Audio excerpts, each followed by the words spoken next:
Olá pessoal, tudo bem? Mais uma vez estamos aqui batendo aquele papo sobre futebol, né?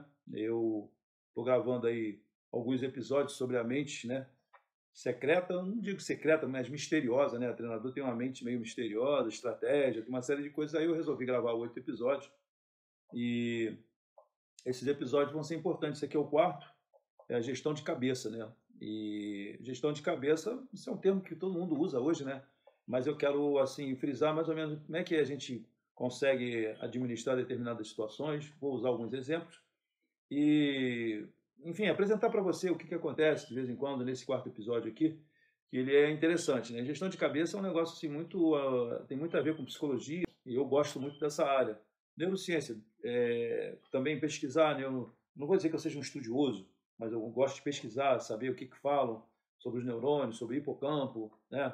Sobre todas as sinapses, o que, que é, o porquê. Né? Tudo isso me interessa muito porque está diretamente relacionado à produção do meu trabalho e o desenvolvimento intelectual dos atletas é fundamental para que haja uma boa ação e reação dentro do dia a dia do treinamento e, consequentemente, em bons jogos. Você sabe, meu nome é Arthur Bernardes, sou técnico de futebol profissional, meu canal aqui no YouTube é Arthur Bernardes Coach, meu portal é arturbernardescoach.com.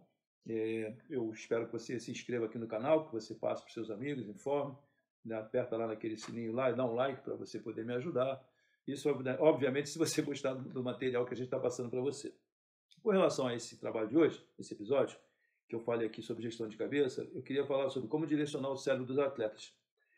Na verdade, você tem que induzir, né, o atleta a ter um comportamento e seguir algumas regras que você vai determinar e que você vai apresentar. Primeiro, um organograma de trabalho bem racional para que ele possa seguir a ideia inicial. Esse é um processo pedagógico, né, que é muito importante, é você adquirir credibilidade com o atleta a partir do momento que você começa a mostrar para ele que tem boas ideias.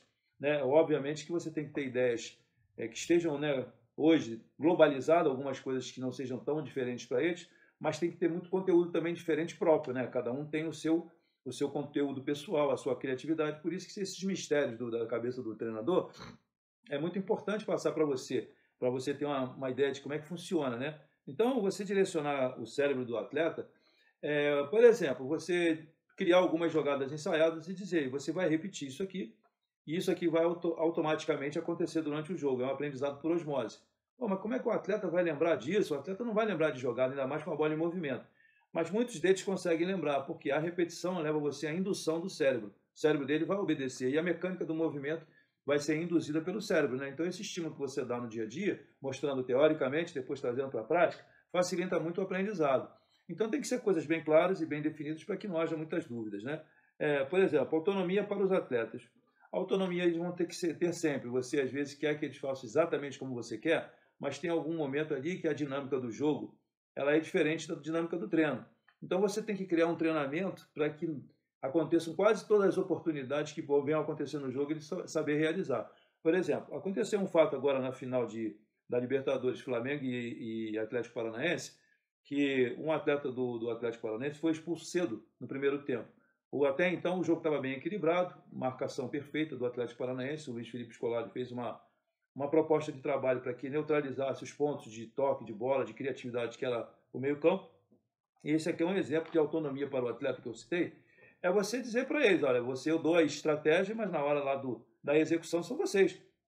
E isso é natural, você não pode querer que ele faça 100% igual a você, ele tem que ter autonomia para pensar, para tomar decisões. A decisão pessoal ali é totalmente do atleta, então por isso que eu digo, o treinador, ele tem uma participação até aqui, daqui para lá, de 60%, 40%, 50%, 60% é tudo do jogador. Então nós temos que ter sabedoria para poder informar e trazer essas situações todas no dia a dia para ele. Então quando aconteceu aquela expulsão, mudou a cara do jogo. Então, moralmente, psicologicamente, o Atlético Paranaense se abateu, embora ele tenha feito algumas mudanças depois. A equipe teve alguns momentos, assim, além de estar com um jogador a menos, mas teve que se sacrificar muito.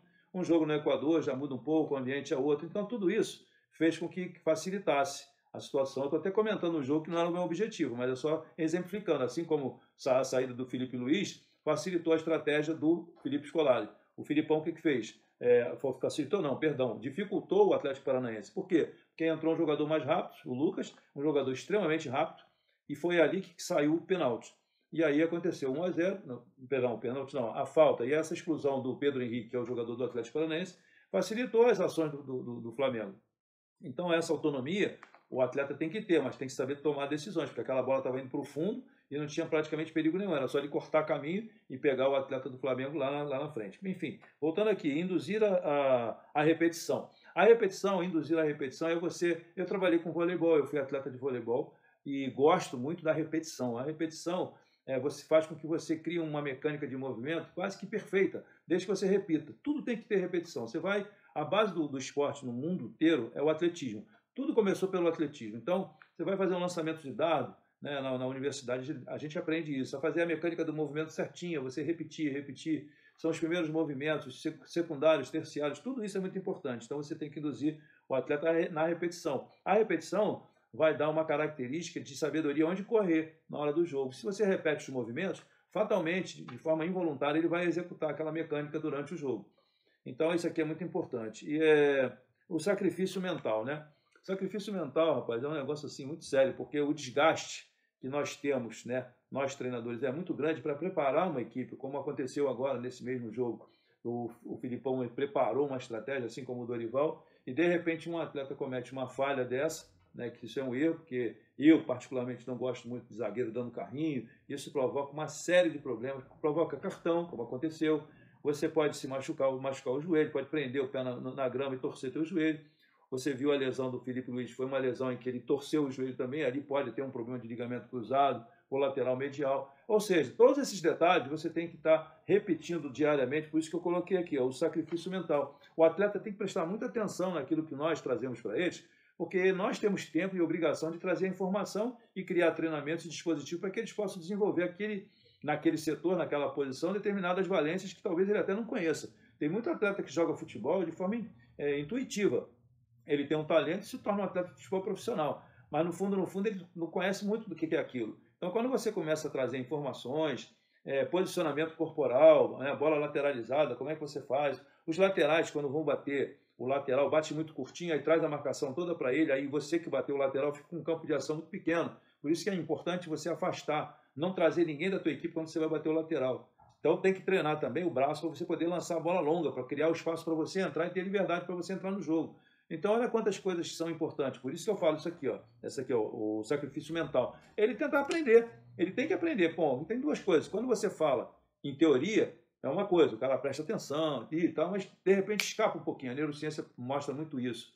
Os neurocientistas falam que a gente presta atenção em, sei lá, são 0,00001 segundo, bits, né, que eles falam, e ali você recebe não sei quantas milhões de informações, 8 milhões de informações nesses milésimos de segundos. Ou seja, se você consegue despertar na cabeça do atleta determinadas áreas que estão acomodadas, que você não usa, né? Eles falam muito que a gente usa basicamente 10% do nosso cérebro. Ou seja, o que a gente faz com os outros 90%? Nada. Então nós temos que criar treinamentos mentais, que é o que eu estou falando sobre esse assunto aqui, criar um movimento, uma mecânica bem facilitada para o aprendizado e uma teoria que faça com que ele entenda que a teoria e a prática vão estar andando no mesmo segmento e que a execução com a repetição, mesmo que você não tenha muito talento, ela poderá ser facilitada para você conquistar alguns espaços dentro do jogo. Você pode conquistar uma vitória com repetição, às vezes o adversário não consegue detectar a mecânica do movimento de vocês, geralmente tem um analista de desempenho para ficar prestando atenção, mas quando você muda muito de direção, isso atrapalha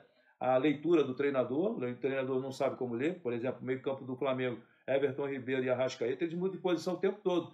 Não joga com 2 pontas abertas. Já jogou, agora não joga mais. Então, o que acontece? Cria dificuldade na marcação. Então, esse aqui é o ponto que eu queria passar para vocês, sobre essa maneira de pensar. Estamos aqui com 10 minutos, caminhando para 11, e é o limite que eu tenho para falar, são 10 minutos. Eu gostaria de agradecer e te pedir mais uma vez que você se inscreva no canal do YouTube, e que eu estou sempre presente aqui gravando esses episódios. Eu espero que você esteja gostando, algumas curiosidades. Lá para frente nós vamos começar a falar do jogo propriamente dito. Vou falar para os atletas. Gente, os atletas precisam conhecer isso aqui, porque serão os nossos futuros treinadores profissionais que vão trabalhar na base, que nós precisamos melhorar muito o nosso conteúdo em termos de base. É isso, um forte abraço para vocês, espero que você tenha gostado. Compareça ao nosso canal, esteja sempre aqui, visita lá o meu portal, arturbernardescoach.com. Ok? Um grande abraço, Deus abençoe, que nós possamos ter uma Copa do Mundo maravilhosa que está chegando aí. Deus abençoe a todos, muito obrigado, tchau.